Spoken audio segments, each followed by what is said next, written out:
Erugtog po mga kapatid. Buhay pa ba kayo?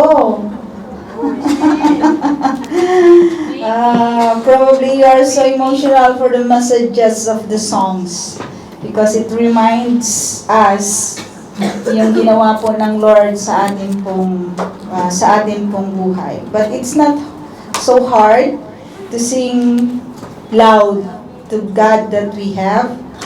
Kung may pagkakataon po tayo, pumalakpak sa Diyos na buhay, sumayaw. Yung mga magagaling sumayaw sa Diyos na buhay. It's not a loss to praise, di ba? This God that we have.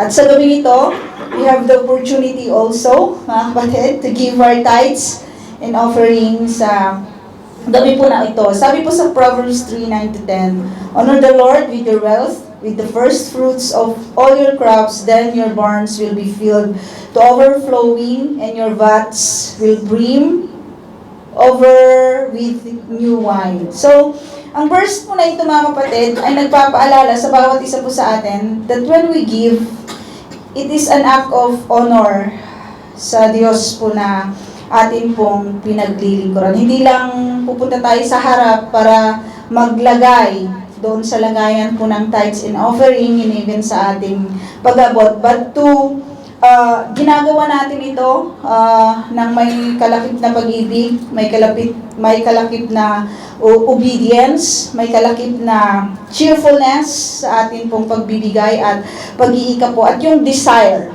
di ba, na makatulong sa iba, mapalaganap ang kingdom ng ating Panginoon dito sa lupa. At ang pagbibigay, mga kapatid, ng ating tithes, it is a powerful declaration na tayo po ay nagtatrust sa Diyos na pinaglilingkuran po natin, na pinapakita po natin that we trust this God, na siya po yung source ng lahat ng meron po tayo. Hindi yung ating kasangkapan lang, di ba, yung ating mga trabaho, ating mga businesses, yung mga kung ano naman na pinagkukunan natin sa araw-araw, na kung ano yung meron po natin even sa Pilipinas, di ba, yung kanila pong mga sakahan, yung kanila pong mga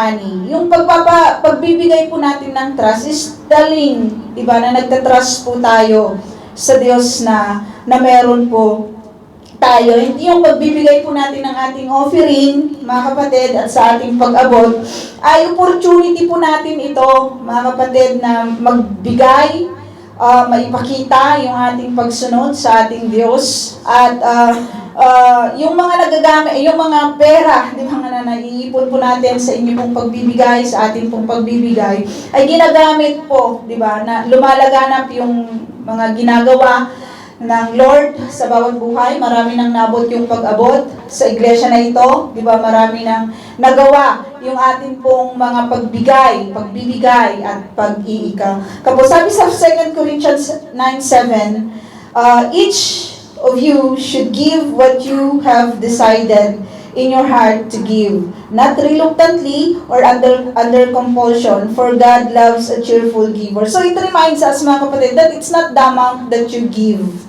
mga kapatid, it's the attitude of your heart. Kung ano kasi yung attitude ng heart mo, ganun yung kaya mong ibigay, kaya mong i-offer sa Diyos na meron po tayo. So, nagpapakita yung mga bagay na ito, mga kapatid, nagre-remind sa ating gabi kung ano yung halaga, di ba? Kung ano yung reason kung bakit po tayo nagbibigay at nag-iika po. At sa gabi ito, I want to encourage each and everyone when we come and give our tithes and offering, we give na may pananampalataya, we give na mag-trust, di ba, sa Diyos na meron po tayo, magbigay, di ba, ng may pasasalamat, magbigay at mag-ika po ng may galak sa ating pong mga puso. And the desire, di ba, na lumaganap pa ang kingdom ng Lord sa gawain ito na ibinigay, na ginagawa po natin sa lingguhang pagtitipon dito sa iglesia. So let us pray. Heavenly Father, we glorify your name, O God. We thank you, Lord, for all the sustenance na inyo pong ibinibigay sa bawat isa po sa amin. Thank you, Lord, for your faithfulness sa buhay po ng bawat isa po sa amin. Lord, kinikilala po namin na sa iyo galing ang lahat ng meron kami.